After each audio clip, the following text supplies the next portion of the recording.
Hello everyone, welcome to my YouTube channel. हम लोग class 11th का जो सेकंड चैप्टर है बायोलॉजिकल क्लासिफिकेशन वो हम पढ़ रहे हैं। ओके, तो लास्ट वीडियो में हमने बच्चों देखा था डिफरेंट टाइप्स ऑफ क्लासिफिकेशन हमने देखा था। हमने पहला फर्स्ट क्लासिफिकेशन जो है वो एरिस्टोटल का देखा था। उसके बाद हमने पढ़ा था कैरोलस लिनियस का क्लासिफिकेशन, टू किंगडम क्लासिफिकेशन जो दिया था कैरोलस लिनियस ने, वो हमने पढ़ा था। उसके बाद हमने देखा था कि हेकल ने 3 किंगडम क्लासिफिकेशन दिया था, उसको भी हमने पढ़ा था। उसके बाद हमने बात की थी कोपलैंड के 4 किंगडम क्लासिफिकेशन की। ठीक है, तो और फिर लास्ट में बच्चों हमने विटेकर के 5 किंगडम क्लासिफिकेशन को पढ़ा था। ठीक है, तो जो विटेकर के 5 किंगडम क्लासिफिकेशन था बच्चों, उसमें जो फर्स्ट किंगडम है जो कि है मोनेरा, उसको आज हम डिटेल में डिस्कस करेंगे। ठीक है, हम ये देखेंगे कि मोनेरा में जो ऑर्गेनिज्म होते हैं वो बेसिकली उसमें ज़्यादातर बैक्टीरिया ही हैं, तो उनको हम कितने भागों में बांट सकते हैं। ठीक है, उनकी डिटेल स्टडी करेंगे। उसमें हम देखेंगे कि आर्की बैक्टीरिया क्या होते हैं, यू बैक्टीरिया क्या होते हैं। ठीक है, इनका स्ट्रक्चर कैसा होता है। ठीक है, तो इनके पूरा इंटरनल स्ट्रक्चर वगैरह के बारे में आज हम लोग इस वीडियो में पढ़ेंगे। तो बच्चों यह जो मोनेरा किंगडम है, देखिए ये जो मोनेरा किंगडम है इसको हम लोग 2 भागों में विभाजित कर सकते हैं, ये बांट सकते हैं। फर्स्ट वन है आर्की बैक्टीरिया। ओके, पहला आर्की बैक्टीरिया है और सेकेंड यू बैक्टीरिया। ओके, तो ये आर्की बैक्टीरिया जो होते हैं बच्चों, ये प्रिमिटिव बैक्टीरिया होते हैं। ठीक है, प्रिमिटिव बैक्टीरिया होते हैं। और यू बैक्टीरिया ये जो है ये एडवांस बैक्टीरिया है। ये जो आजकल जो बैक्टीरिया है वो है ये आर्की बैक्टीरिया। आर्की नाम से ही आपको लग रहा होगा कि ये प्रिमिटिव है। ठीक है, मतलब ये बहुत पहले से है। ठीक है, और ये जो आर्की बैक्टीरिया है इसको भी आप 3 भागों में बांट सकते हैं। जैसे इसको डिवाइड कर सकते हैं, जैसे मिथेनोजेंस, हेलोफाइल्स एंड थर्मोएसिडोफाइल्स। ओके, इसी तरह यू बैक्टीरिया में भी क्या क्या आते हैं, बैक्टीरिया आते हैं, माइकोप्लाज्माज आते हैं, एक्टिनोमाइसिटीज आते हैं और सियानो बैक्टीरिया को भी ब्लू ग्रीन एल्गी बोलते हैं। ठीक है, तो ये बैक्टीरिया माइकोप्लाज्मा, एक्टिनोमाइसिटीज और सियानो बैक्टीरिया किस में आते हैं, ये यू बैक्टीरिया में आते हैं। ठीक है, और आर्की बैक्टीरिया में क्या क्या आते हैं, मिथेनोजेंस, हेलोफाइल्स और थर्मोएसिडोफाइल्स। ठीक है, तो अब इन जितने भी बैक्टीरियाज हैं या जितने भी ये आर्की बैक्टीरियाज के टाइप हैं, यू बैक्टीरिया के टाइप है, इसके बारे में हम अभी आगे डिटेल में पढ़ेंगे। ठीक है, तो बच्चों यहाँ हमने देखा कि हमने मोनेरा को 2 भागों में विभाजित किया। ठीक है, एक आर्की बैक्टीरिया में और एक यू बैक्टीरिया में। उसके बाद आर्की बैक्टीरिया के भी 3 टाइप्स हो गए और यू बैक्टीरिया के भी 4 टाइप्स हो गए। नाउ बच्चों सबसे पहले अब हम देखते हैं कि कैरेक्टर्स क्या हैं। ठीक है, मोनेरा के कैरेक्टर्स क्या हैं, कैसे हम पहचान सकते हैं कि ये जो ऑर्गेनिज्म है वो कोई भी बैक्टीरिया है वो कैसे मोनेरा का है। ठीक है, हम कैसे कह सकते हैं, तो उसमें कोई ना कोई एक स्पेशल फीचर्स होंगे जिसको देख के हम कह पाएंगे। तो इसमें बच्चों देखिए मोनेरा के सबसे मतलब पहला कैरेक्टर यही है कि मोस्ट प्रिमिटिव है। ठीक है, मोस्ट प्रिमिटिव मतलब ये सबसे पहले आए हैं।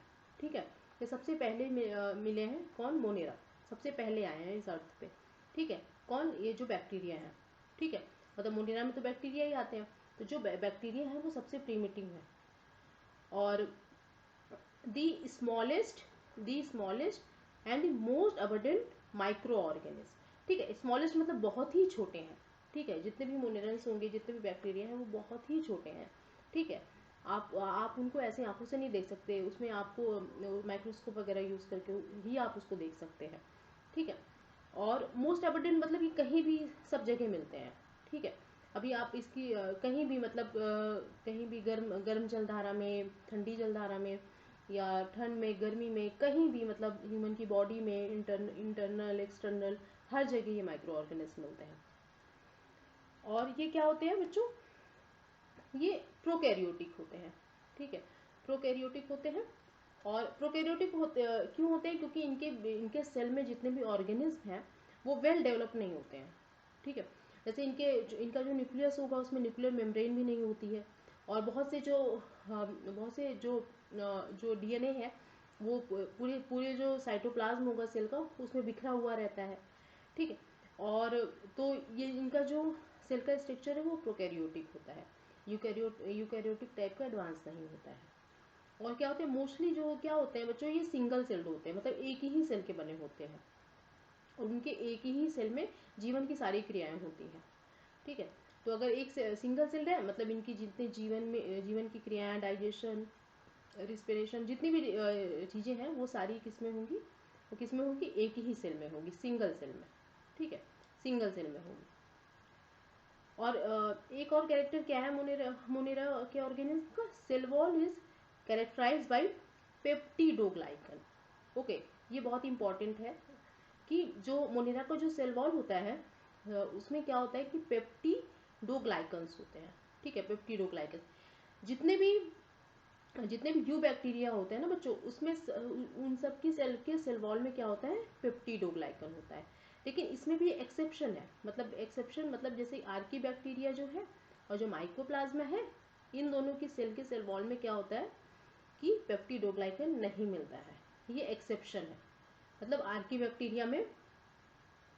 बैक्टीरिया की सेल वॉल में और माइकोप्लाज्मा की सेल वॉल में क्या होगा कि पेप्टिडोग्लाइकन नहीं मिलता। लेकिन जितने भी यू बैक्टीरिया हैं बच्चों, जितने भी यू बैक्टीरिया हैं, ठीक है, यू बैक्टीरिया हैं, उन सब की सेल वॉल में क्या होगा, पेप्टिडोग्लाइकन आपको मिलेगा। और बच्चों दे अकर ऑलमोस्ट एवरीवेयर। ठीक है, अभी हमने बात की ना कि ये मोस्ट अबंडेंट माइक्रो ऑर्गेनिज्म है, मतलब ये बहुत ज़्यादा मिलते हैं।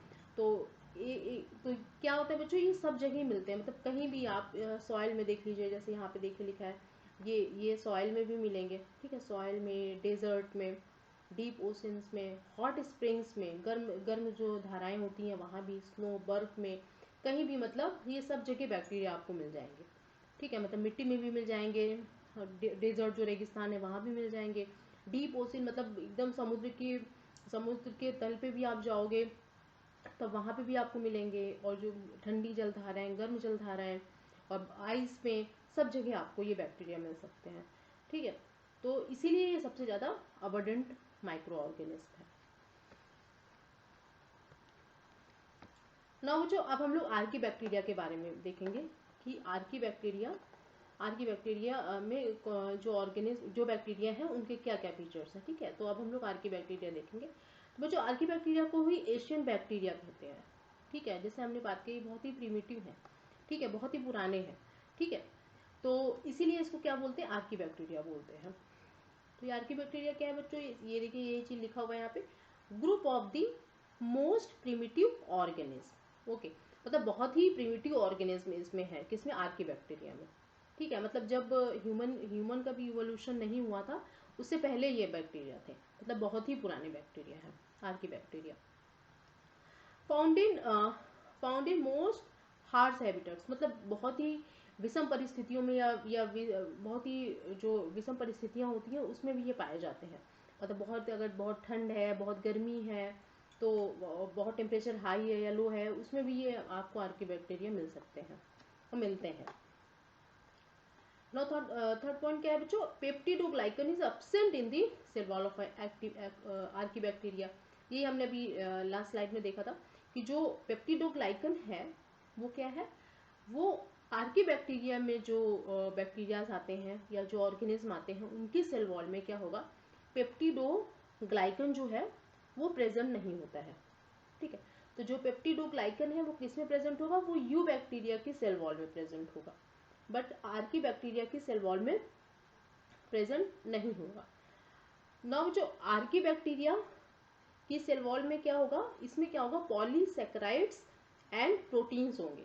ठीक है, तो आर्की बैक्टीरिया की जो सेल वॉल होगी ना बच्चों, सेल वॉल होगी, इसमें क्या रहेंगे, इसमें रहेंगे पॉलीसैकेराइड्स। ठीक है, इसमें रहेंगे पॉलीसैकेराइड्स। ठीक है, पॉलीसैकेराइड्स एंड प्रोटीन्स। ठीक है, तो इसमें पॉलीसैकेराइड्स एंड प्रोटीन्स रहेंगे। ठीक है, तो जो आर्की बैक्टीरिया की सेल वॉल होगी उसमें पॉलीसैकेराइड्स और प्रोटीन्स होंगे, बट इसमें क्या नहीं रहेगा, इसमें पेप्टिडोग्लाइकन नहीं रहेगा। जबकि पेप्टिडोग्लाइकन किसमें प्रेजेंट होगा, यू बैक्टीरिया की सेल वॉल में। This feature is this feature is responsible for their survival in extreme conditions. ठीक है, उसमें पेप्टिडोग्लाइकन नहीं प्रेजेंट है आपकी बैक्टीरिया में किस सेल वॉल में, बट क्या प्रेजेंट है बच्चों, पॉलीसेकेराइड्स एंड प्रोटीन्स प्रेजेंट है। तो ये जो फीचर है इसका, ये किस चीज के लिए रिस्पॉन्सिबल है, ये मतलब कि इसी फीचर की वजह से क्या होता है कि आर्की बैक्टीरिया जो होते हैं बहुत ही एक्सट्रीम या बहुत ही विषम परिस्थितियों में, बहुत ही विषम जो कंडीशन होती है उसमें भी क्या करते हैं, सर्वाइव कर लेते हैं या जीवित रह पाते हैं। ठीक है, या स्ट्रगल कर लेते हैं। तो इसी वजह से कर पाते हैं क्योंकि उनके जो सेल वॉल में पॉलीसेकेराइड्स और प्रोटीन्स होते हैं, जबकि पेप्टिडोग्लाइकन नहीं होता है। और इसमें क्या होता है बच्चों, जो सेल मेम्ब्रेन होती है किसकी, आर्की बैक्टीरिया की, वो किससे बनी होती है, ब्रांच लिपिड से। ठीक है, ये बहुत ही डिफरेंट कैरेक्टर है सेल मेम्ब्रेन में। ये क्या होता है, ज़्यादातर में क्या होता है कि स्ट्रेट लिपिड होता है, लेकिन इसमें आर्की बैक्टीरिया की सेल मेम्ब्रेन में क्या हो रहा है कि ये ब्रांच लिपिड्स इसमें मिल रही है। ठीक है, जो लिपिड्स है वो ब्रांच्ड रहती है इसकी सेल मेम्ब्रेन में। तो बच्चों हमने देखा कि आर्की बैक्टीरिया जो है ये कैसे बैक्टीरिया है, ये मोस्ट प्रिमिटिव है। ठीक है, मोस्ट प्रिमिटिव है और ये कहाँ मिलते हैं, बहुत हार्श हैबिटेट्स में मिलते हैं। ठीक है, और पेप्टिडोग्लाइकन आर्की बैक्टीरिया की सेल वॉल में नहीं प्रेजेंट होता, और क्या प्रेजेंट होता है, पॉलीसेकेराइड और प्रोटीन्स होते हैं, और ये किसमें बहुत ही एक्सट्रीम कंडीशन में भी सर्वाइव कर लेते हैं। और आर्की बैक्टीरिया की सेल मेम्ब्रेन में क्या होता है बच्चों, ब्रांच लिपिड्स होते हैं। ठीक है, जो लिपिड्स उसमें होते हैं ना सेल मेम्ब्रेन में, लिपिड्स जो होते हैं वो कैसे होते हैं, वो ब्रांच्ड होते हैं। ठीक है, और अब जो हम लोग सिमिलैरिटीज देखेंगे कि आर्की बैक्टीरिया की क्या सिमिलैरिटीज है यूकैरियोट से। ठीक है, हमको तो ये पता है कि आर्की बैक्टीरिया जो है वो प्रोकैरियोट है। ठीक है, वो उसमें जो सेल है वो प्रोकैरियोटिक सेल है, बट इसमें कुछ सिमिलैरिटीज भी हैं बच्चों, यूकैरियोटिक या यूकैरियोट से यूकैरियोटिक सेल से। पहली सिमिलैरिटी क्या है बच्चों, हिस्टोन प्रोटीन्स। ठीक है, तो इसमें क्या पाए जाते हैं बच्चों, जैसे यूकैरियोटिक सेल्स में क्या होता है कि हिस्टोन प्रोटीन मिलते हैं, वैसे क्या होता है कि आर्की बैक्टीरिया में भी हिस्टोन प्रोटीन्स मिलते हैं। तो हिस्टोन प्रोटीन्स का एग्जांपल बच्चों आप लोगों को पता होना चाहिए। एग्जांपल इसके हिस्टोन प्रोटीन्स का होते हैं H1, H2A, H2B, H3 और H4। ठीक है, तो ये क्या है बच्चों, ये एग्जाम्पल है किसके, हिस्टोन प्रोटीन्स के। ठीक है, तो हिस्टोन प्रोटीन्स के एग्जाम्पल बच्चों क्या हो गया, H1, H2A, H2A, H2B, H3, H4। ठीक है, तो ये प्रोटीन क्या होते हैं बच्चों, ये क्या करते हैं कि जो डीएनए होता है, ठीक है, डीएनए इन प्रोटीन्स के साथ मिलके ही, ठीक है, डीएनए इन प्रोटीन्स के साथ मिलके क्या बनाता है, न्यूक्लियोसोम बनाता है। ठीक है, तो क्या होगा कि ये जो प्रोटीन्स है, ये हिस्टोन प्रोटीन्स, ये हिस्टोन प्रोटीन्स जो है बच्चों, हिस्टोन प्रोटीन क्या करेंगी, डीएनए के साथ मिलके क्या बनाती है, क्या बनाता है ये बनाता है न्यूक्लियोसोम, ये न्यूक्लियोसोम बनाता है। ठीक है, तो ये जो न्यूक्लियोसोम स्ट्रक्चर है ये किसमें पाया जाता है, ये यूकैरियोट्स में पाया जाता है। तो वैसे ही सेम, ऐसे ही जो हिस्टोन प्रोटीन्स है ये किसमें पाई जाती हैं, ये यूकैरियोट्स और आर्की बैक्टीरिया दोनों में पाई जाती हैं। ठीक है, और ये जो हिस्टोन प्रोटीन्स होती है ना बच्चों, ऐसे राउंड ऐसे अटैच रहती हैं, ठीक है, आपस में। उसके बाद जो डीएनए होता है ये इसके चारों तरफ से इसको ऐसे सर्कल से पूरे में इसको घेरे रहता है। ठीक है, तो अंदर क्या रहती है, ये रहता है हिस्टोन प्रोटीन। ठीक है, और ये जो ये है, ये ऐसे चारों तरफ से जो घेरे रहते हैं वो क्या रहता है, ऐसे चारों तरफ से ऐसे करके पूरा ऐसे पूरे राउंड इसके चारों तरफ क्या पाए जाते हैं, डीएनए पाए जाते हैं। तो ये क्या रहता है, ये डीएनए रहता है। ठीक है, तो ये हिस्टोन प्रोटीन्स के चारों तरफ क्या मिलता है, हमको डीएनए मिलता है। ये जो पूरा स्ट्रक्चर क्या कहलाता है बच्चों, इसी को पूरे स्ट्रक्चर को ही हम क्या बोलते हैं, न्यूक्लियोसोम।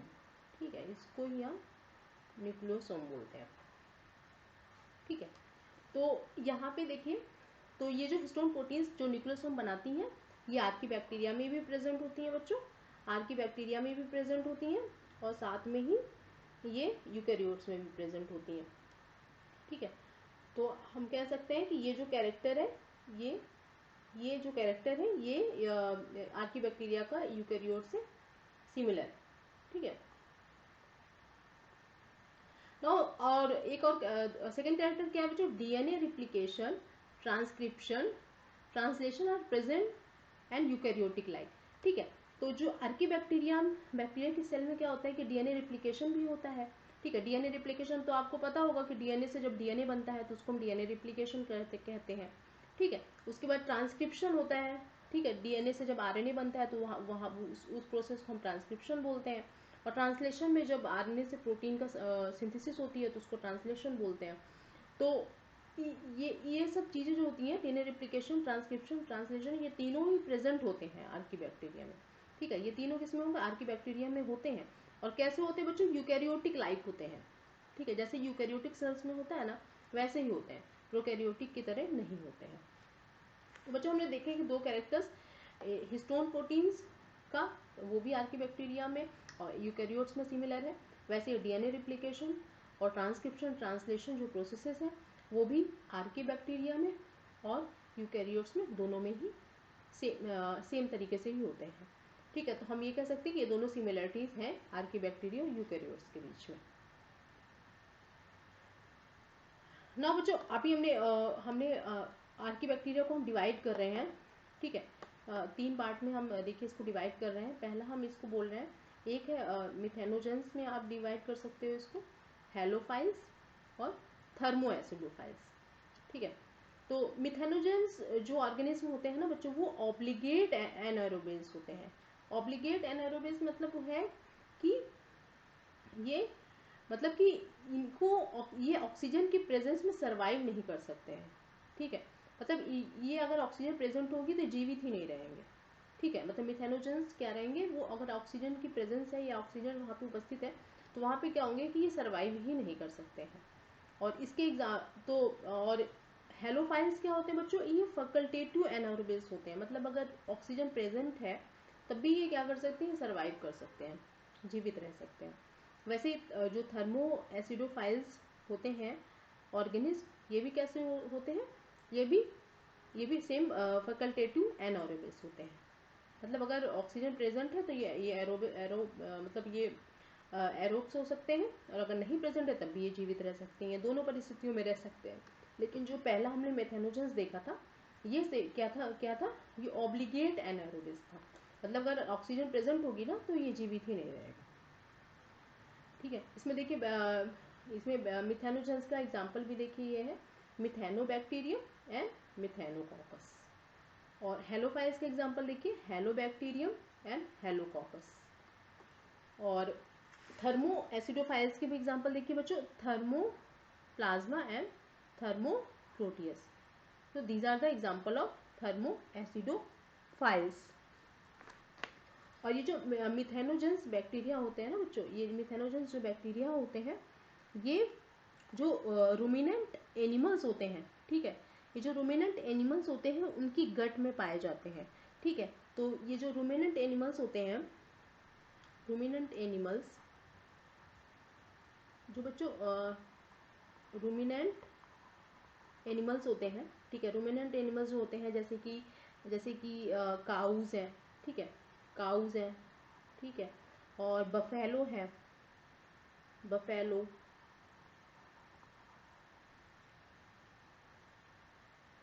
बफेलोज, ठीक है, ये जो बफेलोज है, काउज है, रूमिनेंट, ये क्या है, ये रूमिनेंट्स एनिमल्स के एग्जाम्पल है। तो इसके गट्स में पाए जाते हैं कौन, मिथेनोजेंस। ठीक है, तो ये क्या करते हैं बच्चों, ये क्या करते हैं, मीथेन गैस जो होती है, वो जो एनिमल्स का डंग होता है, ठीक है, जो गोबर होता है, उससे जो मीथेन गैस जो बनती है, बायोगैस जो बनती है, उसके लिए रिस्पॉन्सिबल होते हैं। ठीक है, तो ये जो मिथेनोजेंस होंगे बच्चों, ये काऊ बफेलो में के गट्स में मिलते हैं। और जो बायोगैस बनती है मीथेन, ठीक है, जो मीथेन गैस होती है, जो मीथेन गैस बनती है, ठीक है, जिसको क्या बोलते हैं, बायोगैस बोलते हैं, उसके लिए भी ये रिस्पॉन्सिबल है। ठीक है, उसको भी उसी के लिए रिस्पॉन्सिबल है, मतलब ये उसको रिलीज करती है, उसको बनाती है। ठीक है, तो इसको कौन बनाएंगे, ये मिथेनोजेंस ऑर्गेनिज्म। ठीक है, जो कि रूमिनेंट जो एनिमल्स हैं, काउज एंड बफेलोज, उसमें प्रेजेंट होते हैं। नाउ बच्चों हेलोफाइल्स क्या होते हैं, ये सॉल्ट लविंग बैक्टीरिया है।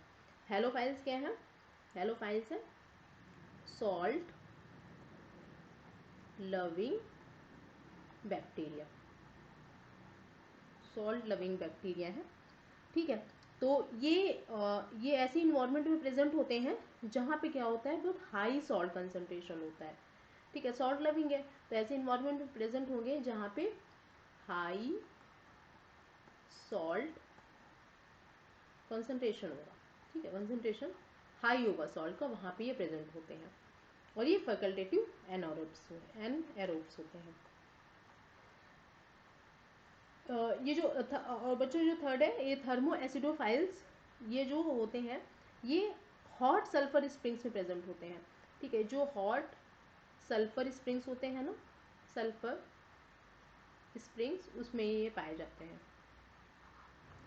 ठीक है, तो बच्चों हमने देखा कि जो आर्की बैक्टीरिया है वो 3 टाइप के हैं, जैसे मिथेनोजेंस है, मिथेनोजेंस, हेलोफाइल्स एंड थर्मोएसिडोफाइल्स। बच्चों जो मिथेनोजन था वो कहाँ मिलता है, वो जो रूमिनेंट एनिमल्स होते हैं, काउज एंड बफेलोज, उसमें मिलता है।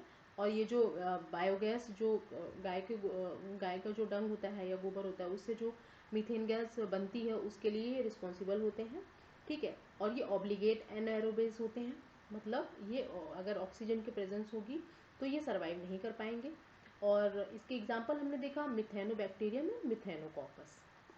और यहीं पे बच्चों हेलोफाइल्स जो बैक्टीरिया होते हैं वो कैसे होते हैं, सॉल्ट लविंग बैक्टीरिया होते हैं। ये हाई सॉल्ट कंसंट्रेशन पे ग्रो करते हैं। ठीक है, ऐसे इन्वायरमेंट में ग्रो करेंगे जहाँ हाई सॉल्ट कंसंट्रेशन होगा।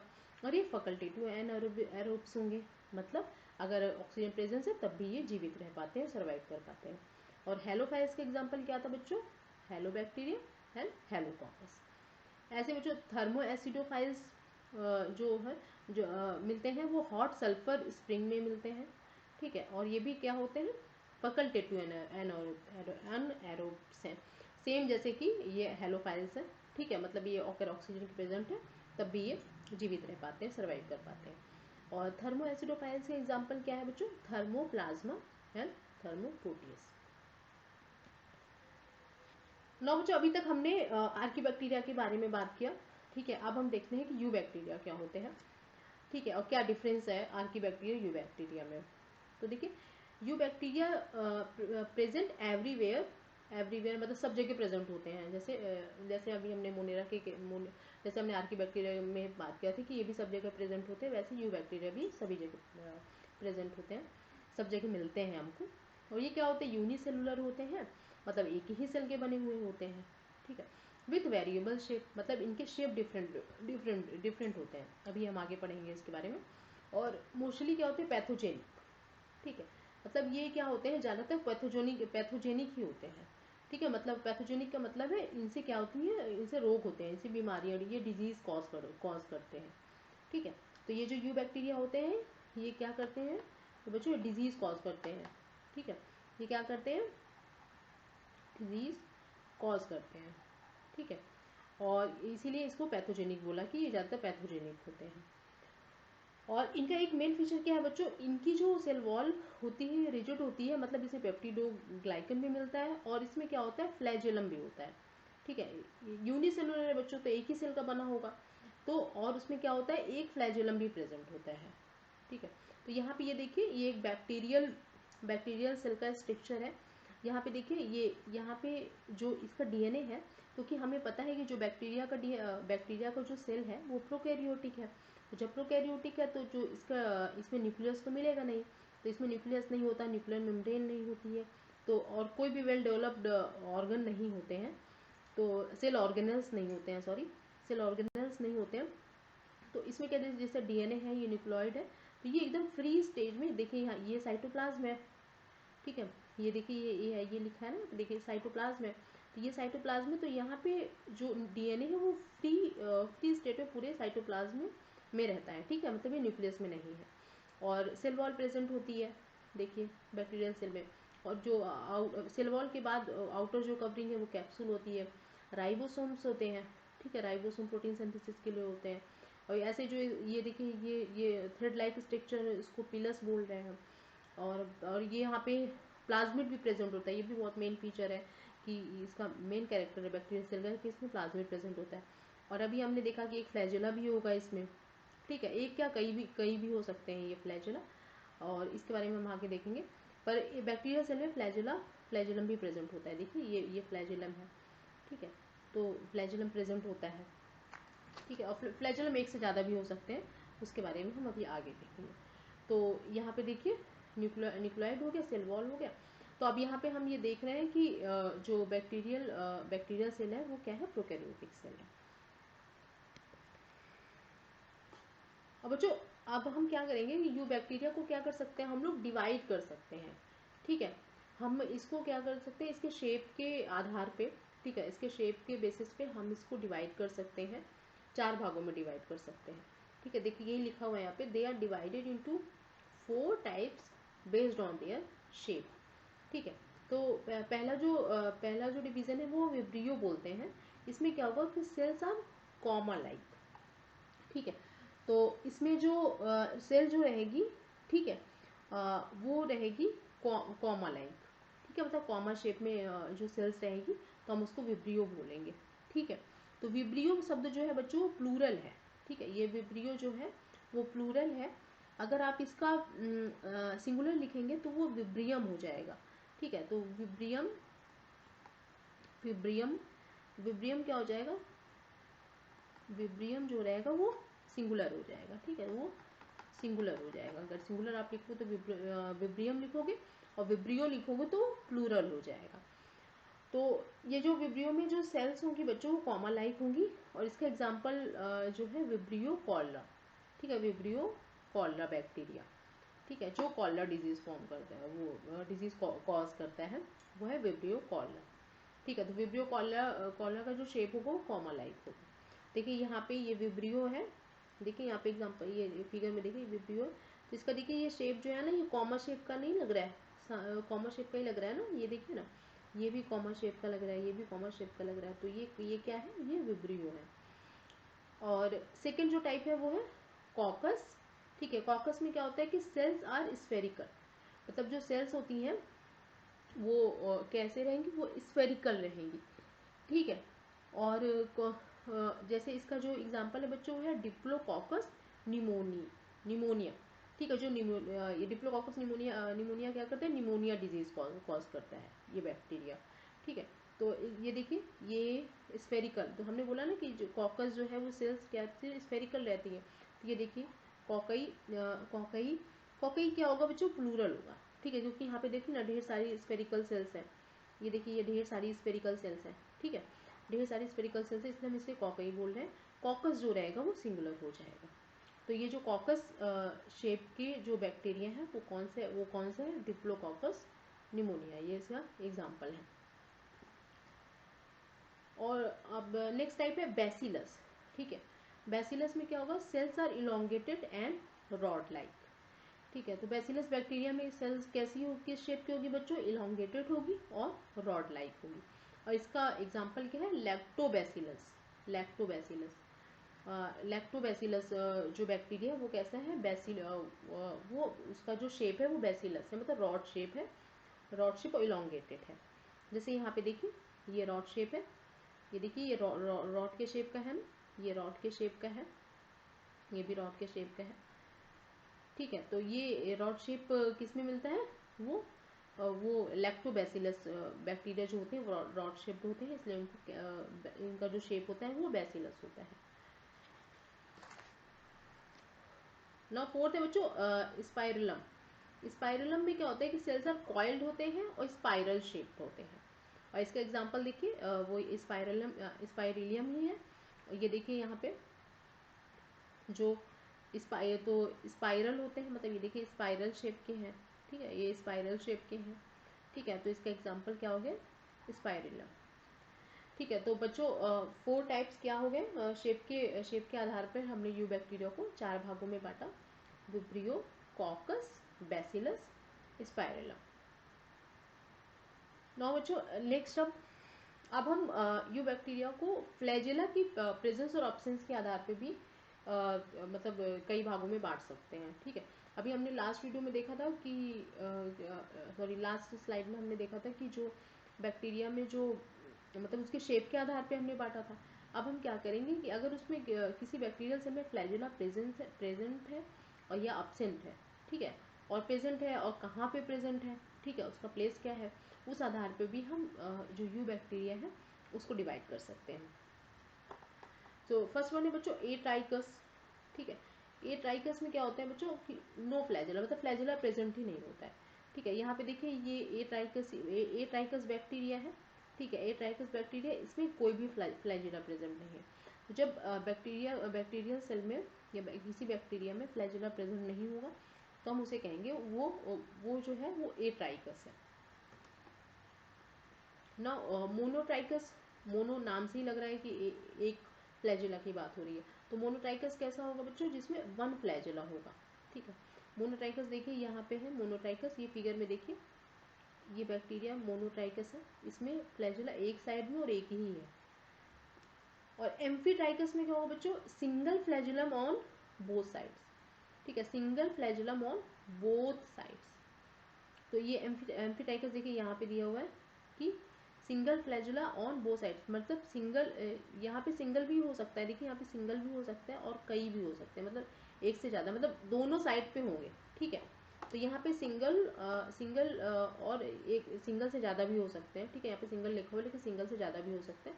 लेकिन एम्फीट्राइकस में क्या होगा कि बैक्टीरिया के दोनों साइड पे ही प्रेजेंट होंगे फ्लैजुला, मतलब इस साइड भी होगा और इधर भी, दोनों पोल पे क्या रहेंगे, फ्लैजुला प्रेजेंट रहेंगे एम्फीट्राइकस में। ना लोफोट्राइकस में क्या होगा, tufts of flagella at one और बोथ साइड्स। ठीक है, लोफोट्राइकस में क्या होगा कि बहुत ढेर सारे फ्लैजुला एक साइड पे रहेंगे और दोनों साइड पे भी रह सकते हैं। ठीक है, लेकिन ज़्यादातर क्या होता है कि एक साइड पे ही रहते हैं लोफोट्राइकस में। ये फिगर में देखिए ये लोफोट्राइकस है। पेरीट्राइकस में बच्चों क्या होगा, numerous flagella all over the bacterial body. ये पेरीट्राइकस में देखिए ये बहुत मतलब बहुत ज़्यादा मतलब ढेर सारे जो फ्लैजुला रहेंगे वो क्या रहेंगे, पूरी बॉडी में रहेंगे। ये बैक्टीरियल सेल है, इसकी पूरी बॉडी में ऐसे ऐसे फ्लैजुला पूरी बॉडी में रहेंगे। ठीक है, तो बच्चों हमने देखा कि ए ट्राइकस में क्या थे, फ्लैजुला नहीं थे। ठीक है, ए ट्राइकस मतलब ऐसे बैक्टीरिया फ्लैजुला नहीं होंगे। मोनोट्राइकस में एक फ्लैजुला था और लोफोट्राइकस में एक साइड केवल फ्लैजुला थे ढेर सारे। एम्फीट्राइकस में क्या हो रहा था, दोनों साइड थे, इधर भी था, इस साइड भी था, इस साइड भी था। और पेरीट्राइकस में क्या था कि पूरी बॉडी में ही, बैक्टीरिया की पूरी बॉडी में ही क्या थे, पूरी बॉडी में बहुत ढेर सारे फ्लैजुला पूरी बॉडी में थे। ठीक है, तो बच्चों हमने देखा कि ये बैक्टीरिया जो है उसको हम दो तरीक़ों से उनको डिवाइड कर सकते हैं। पहला उनके शेप के आधार पे और दूसरा उनके फ्लैजुला के आधार पे। फ्लैजुला की प्रेजेंस और अब्सेंस के आधार पर भी हम यू बैक्टीरिया को डिवाइड कर सकते हैं। तो बच्चों नेक्स्ट वीडियो में हम ग्राम स्टेनिंग देखेंगे। ठीक है, ग्राम स्टेनिंग टेक्निक क्या है, और हम सियानोबैक्टीरिया और जो माइकोप्लाज्मा है उसको भी डिस्कस करेंगे नेक्स्ट वीडियो में। और अगर ये वीडियो आपको पसंद आया हो तो हमारे इस वीडियो को लाइक, शेयर और मेरे चैनल को सब्सक्राइब ज़रूर करिएगा। और इसके अलावा भी मेरे चैनल पे और भी साइंस और मैथ्स के वीडियो हैं, आप वहाँ से जाके चेकआउट कर सकते हैं, आपको बहुत हेल्प मिलेगी। Thanks for watching.